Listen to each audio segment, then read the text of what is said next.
Welcome to another instalment of DeVono Cresa's webinar series. Today we will be discussing urban renewal and transport and how that can ensure the future of central business districts and the office.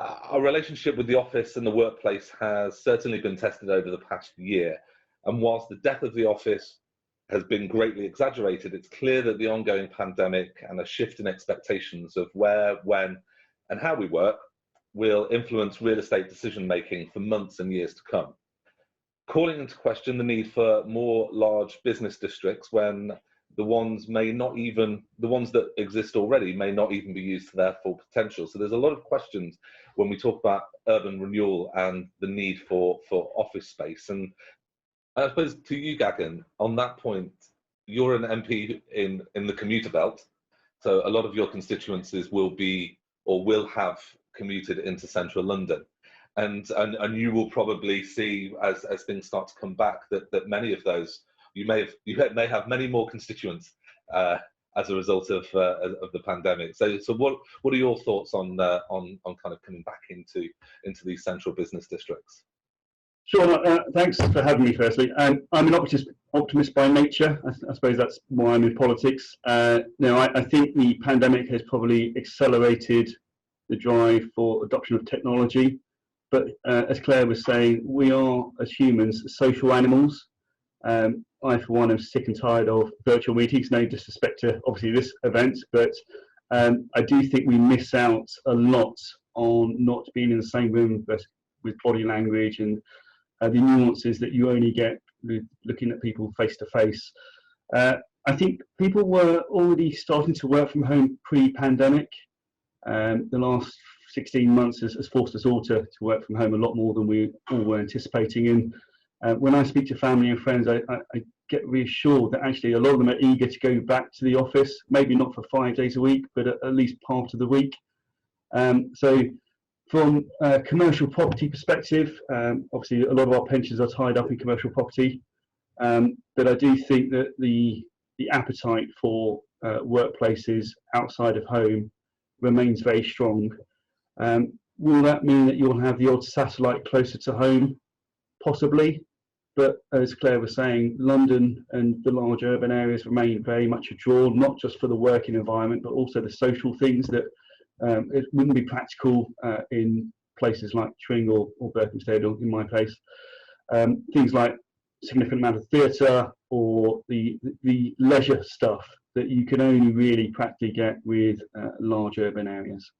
Chris, I'd like to preempt that you don't think that there was the death of the office, but what are your thoughts on the pace of renewal, and also you've been speaking to a lot of businesses over the past 12 to 15 months. What is on the top of their agenda in terms of coming back to the office and taking that plunge back?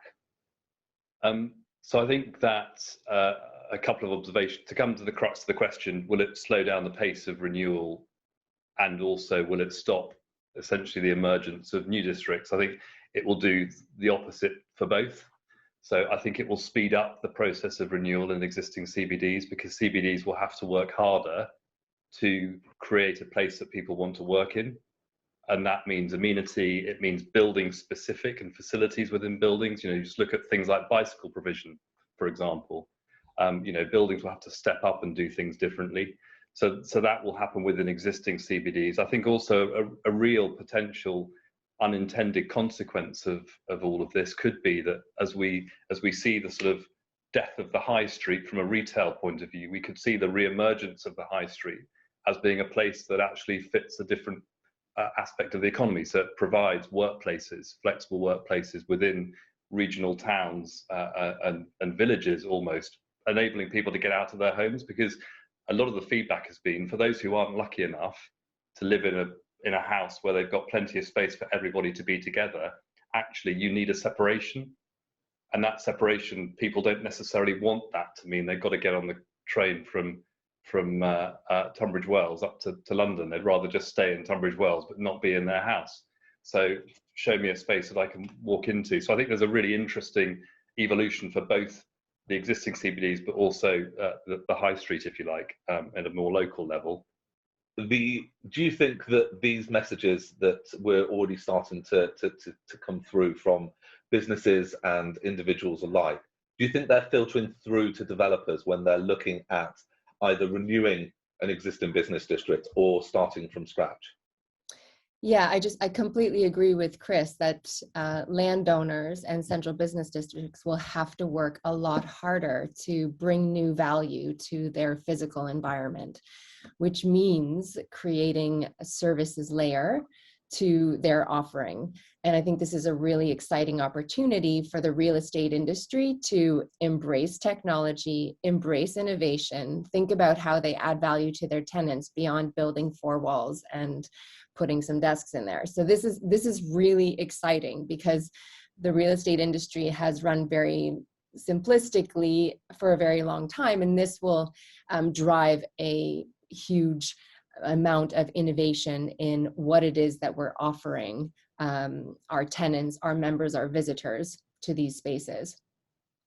So I think one of the questions you had asked was about breathing this new life into these existing business districts. And I think there have been some great developers who've thought innovatively about how do I create something beyond the simple generic co-working offering to build a unique community, to give it an identity, to give people a reason to come to otherwise more difficult locations to get to. So the Queen Elizabeth Park and Canary Wharf were those kind of difficult locations to sell. So we had to think about the office from a completely different perspective. What other amenities can we offer? What kind of unique community could we curate? What are the professional services or innovation programs can we run to add value to the businesses that come here? It's a much more sophisticated way of thinking about the business of real estate, and it's a more complex operation. So I think some people have heard the term space as a service, but this I think is going to be driving the innovation in real estate and new developments. And I think developers and landlords will have to think about these things a lot more thoroughly if they want to fill their space quickly and they want to charge attractive rental rates. What are the priorities for the government at the moment to be that, to encourage people back into the cities, encourage people back into the towns, and how is your plan for the transport system for the 21st century, the 21st century even, going to come about? So sure, I think we should just reiterate that obviously we are still in the pandemic, so I would urge people to continue to follow government guidance and rules about whether to go into work.